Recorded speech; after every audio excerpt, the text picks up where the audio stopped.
La reforma agraria.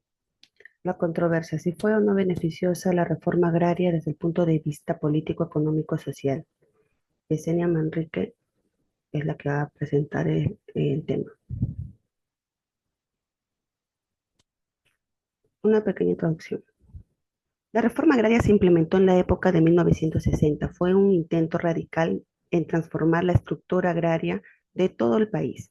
Bajo el siguiente contexto surge la controversia, si fue o no beneficiosa la reforma agraria desde el punto de vista político, económico y social.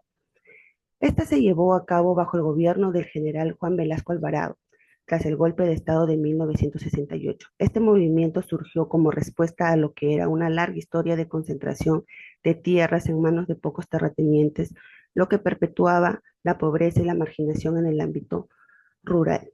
En dicha reforma lo que buscaba era democratizar la propiedad y dar voz a los campesinos que habían sido excluidos totalmente de los que eran en el sistema político y económico. En este contexto, es importante saber que la concentración de las tierras había llevado a un sistema agrario demasiado injusto, donde pequeños grupos controlaban vastas extensiones, mientras millones de campesinos vivían en condiciones muy precarias.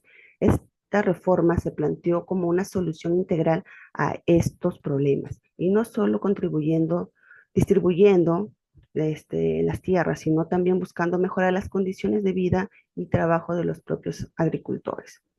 El impacto político que tuvo fue a la, a la democratización de la propiedad, que permitió a millones de campesinos que accedieran a los terrenos que antes pertenecían a grandes terratenientes que eran los dueños hasta ese momento. Este cambio no solo empoderó a grupos marginados, sino también fomentó mayor participación política en las comunidades rurales. Además, la reforma facilitó el acceso al voto en las áreas rurales y promovió la creación de gobiernos municipales elegidos por los propios campesinos. Esto significó un cambio radical en la estructura política de nuestro país, ya que por primera vez aquellos que habían sido históricamente excluidos comenzaron a tener voz y voto en las decisiones que afectaban sus propias vidas.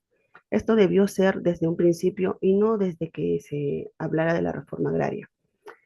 En el decreto ley 17716, denominado como la nueva reforma agraria, que se promulgó 9 años después, donde fue fundamental en ese proceso debido a que este decreto no solo buscaba eliminar el gamonalismo y a las haciendas en su totalidad, sino que quería transformar el panorama social del país mediante un cambio de sistema de distribución de lo que era la riqueza, ya que al permitir a los campesinos organizarse políticamente, les dio voz en un sistema donde históricamente estaban excluidos.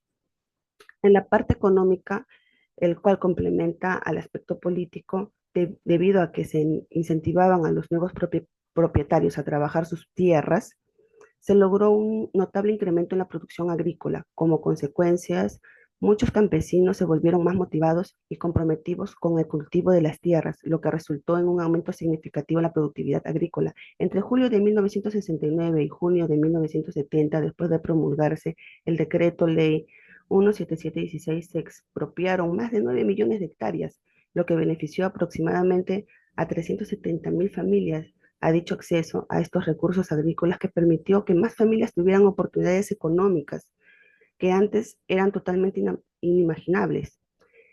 En el aspecto social, la reforma fomentó lo que era la organización comunitaria y visibilizó problemas históricos de lo que era la desigualdad. Además, promovió las creaciones de sindicatos y movimientos sociales que lucharon por los por los derechos laborales y los derechos agrarios, dando voz a los trabajadores agrícolas y permitió que sus demandas fueran escuchadas en su gran mayoría. La reforma en todas las bases fueron un proceso continuo de inclusión social, y aunque persistieron desafíos para las comunidades indígenas y afroperuanas, ese movimiento liberó una fuerza social que había estado dormida por mucho tiempo, el cual permitió que los campesinos se organizaran para exigir sus derechos, donde actualmente la lucha de los derechos agrarios se reflejan en las comunidades, históricamente afirmando que la reforma agraria no solo transformó el panorama, sino también creó conciencia colectiva sobre los derechos sociales y los derechos económicos entre los trabajadores rurales.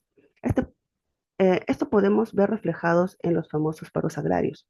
Por consiguiente, la reforma agraria enfrentó limitaciones y también dejó problemas sin resolver. Su impacto positivo en todo esto fue momento fue una medida en su momento fue una medida beneficiosa porque la democratización de la propiedad agraria permitió que millones accedieran a los recursos vitales o básicos, ¿no? Aumentando la productividad agrícola, mejorando las condiciones económicas y el empoderamiento social, sentando las bases para la participación activa en el ámbito político. El legado de esta reforma sigue influyendo en las luchas actuales por la justicia social y la equidad en el Perú. Esta reforma fue un paso crucial hacia un futuro inclusivo y justo para todos los peruanos.